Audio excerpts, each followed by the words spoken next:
পরীক্ষা দেওয়া হয়ে গেছে, পরীক্ষার খাতা চলে গেছে টিচারদের কাছে। এখন রেজাল্ট এখনও বেরোয়নি, রেজাল্টের অপেক্ষায় আছি আমি।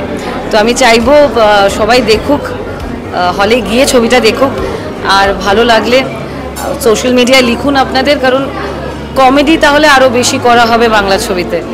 কমেডি খুব একটা লেখা হয় না, আমরা অনেক বেশি থ্রিলারের কাজ করি, মার্ডার মিস্ট্রি এইসব নিয়ে এখন কাজ অনেক বেশি হয়। সো কমেডি আরও হোক, আপনারা দেখুন, একটু সরে বসুন, এটুকুই চাওয়া। Thank you.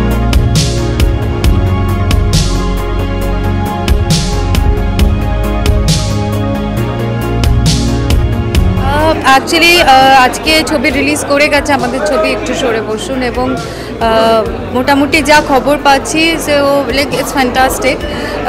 মোটামুটি সবই ফুল হাউস যাচ্ছে।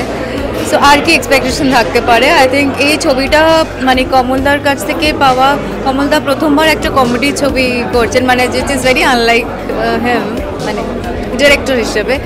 So we all were very excited যে ফাইনালি কমলদার একটা কমেডি ছবি সবাই কীরকমভাবে লিখতেন। People have accepted fantastically, like I am very very grateful. এটা এই জন্য স্পেশাল কি এই প্রথম আজকে দর্শক দেখছেন, প্যারালালি অনেক জায়গায় রিলিজ করেছে। তো ফর্চুনেটলি 3টে শো অলরেডি হাউসফুল গেছে। আমাদের যাদের এই ধরনের ছবি বানাই তাদের ক্ষেত্রে এটা একটা বিরাট খবর। এখন বিষয় হচ্ছে যে আমরা একটা চেষ্টা করেছি বনকুলের গল্প নিয়ে আধুনিক সময় একটা সোশ্যাল স্যাটায়ার করার। সেটা যদি মানুষের দেখতে ভালো লাগে তাহলে আমাদেরও খুব ভালো লাগে।